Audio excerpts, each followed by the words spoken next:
ନମସ୍କାର ଆଜିର ଗୋଟେ ଫ୍ରେଶ ବ୍ଲଗକୁ ଆପଣମାନଙ୍କୁ ୱେଲକମ୍। ଆଜି ଦିନ ସାରା ଅଫିସରେ ଏତେ କାମ ଥିଲା ଯେ ମୋତେ ଭିଡ଼ିଓ କରିବା ପାଇଁ ସମୟ ହେଇନଥିଲା। ଘରକୁ ଆସି ଟିକେ ଫ୍ରେଶ ହେଇକି ମୁଁ ଡିନର ବନେଇବା ଷ୍ଟାର୍ଟ କଲି। କାହିଁକିନା ମୋ ଝିଅ ଆନ୍ସିର ପସନ୍ଦ ସବୁବେଳ ପାଇଁ ପନିର। ତ ପନିର ହେଲେ ତାକୁ ଆଉ କିଛି ଦରକାର ନାହିଁ। ତ ସେଥିପାଇଁ ମୁଁ ଟିକେ ଫ୍ରେଶ ହେଇ ଟିକେ ଚା ପିଇ ଡିନର ବନେଇବା ପାଇଁ ରେଡ଼ି ହେଇଗଲି।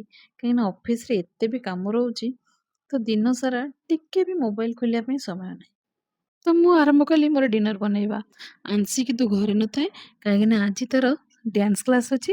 ସେଥିପାଇଁ ସେ ଡ୍ୟାନ୍ସ କ୍ଲାସ୍ ଯାଇଛି। ତ ମୁଁ ଏପଟେ ତାର ଫେଭରାଇଟ୍ ଡିସ୍ ବନଉଛି। ଆଉ ସିଏ ଆସିଲେ ବହୁତ ଖୁସି ହବ। ପ୍ରାୟତଃ ଦିନ ସାରା ହସ୍ପିଟାଲରେ କଟିଯାଏ ଆଉ ମୁଁ ତା ଫେଭରାଇଟ୍ ଡିସ୍ ବନେଇ ପାରେନି।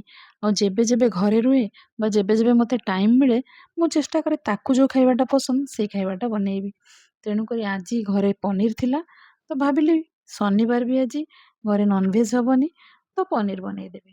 ଯୋଉଟା ସିଏ ଖୁସି ହବ ଖାଇବା ପାଇଁ ଆଉ ଘରେ ବି ଆମେମାନେ ଖାଇ ନେବୁ। ତ ସେଥିପାଇଁ ମୁଁ ପନିର ବନେଇଲି କାହିଁକିନା ଏଇଟା ବହୁତ ଶୀଘ୍ର ବି ହେଇଯିବ, ଟାଇମରେ ବି ଡିନର ରେଡ଼ି ହବ। ଆଉ ଆମ ବାପାଙ୍କର ଡିନର ଖାଇବା ଟାଇମ୍ ବି 9ରୁ 9:30।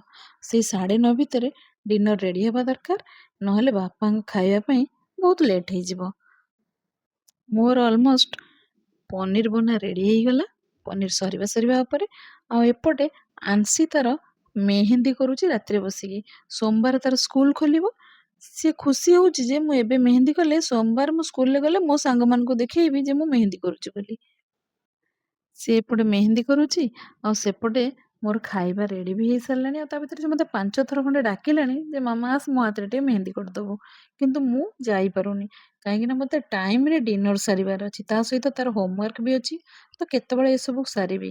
ଅଫିସରୁ ସବୁ କାମ ସାରି ଫେରିଲା ବେଳକୁ ସବୁଦିନ ଲେଟ୍ ହେଇଯାଉଛି। ଆଉ ଆସିଲା ବେଳକୁ ଥକା ବି ଲାଗୁଛି। ତ ସାଙ୍ଗେ ସାଙ୍ଗେ ପନିର କରି ରୁଟି ବନେଇଲି କାହିଁକିନା ବାପାଙ୍କୁ ଟାଇମରେ ଖାଇବାର ଅଛି। ତ ମୋର ରେଡ଼ି ହେଇଗଲା ଏପଟେ ଡିନର। ଆଉ ମୁଁ ବାଢ଼ି ନେଲି ଖାଇବା ପାଇଁକି।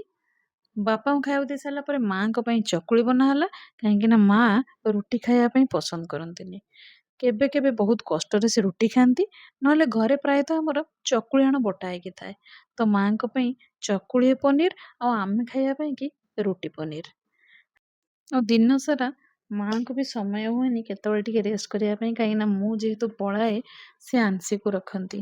ତ ତେଣୁକରି ସିଏ ଖାଇଲା ବେଳେ ଟିଭି ଦେଖି ଦେଖି ଖାଉଛନ୍ତି କାହିଁକିନା ସନ୍ଧ୍ୟାବେଳେ ମୁଁ ଆସିଲା ପରେ ହିଁ ତାଙ୍କୁ ଯାହା ଟିକେ ସମୟ ହୁଏ। ଆଉ ଏପଟେ ଆଂଶି ଖାଉଛି, ତାର ପନିର ହେଇଛି ମାନେ ଆଉ କିଛି ଦରକାର ନାହିଁ। ସେଥିପାଇଁ ସେ ଦେଖନ୍ତୁ କେତେ ଖୁସିରେ ଖାଉଛି। ତାପରେ ବି ସେ ମତେ କହୁଛି ଏଇଟା ସରିଗଲା ପରେ ତୁ ମତେ ଆଉ ଦବୁ। ଦିନ ସାରା ଯାହା ବି ଯେତେ କାମ ହଉନା କାହିଁକି ଘରେ ଆସି ତାକୁ ଦେଖିଦେଲା ପରେ ସବୁ କଷ୍ଟ ଦୂର ହେଇଯାଏ। କାହିଁକି ନା ତା ଖୁସିଠାରୁ ଦୁନିଆରେ ଆଉ କିଛି ବି ମୂଲ୍ୟବାନ ସମ୍ପତ୍ତି ନାହିଁ। ତ ରହିଲି, ଗୁଡ୍ ନାଇଟ୍।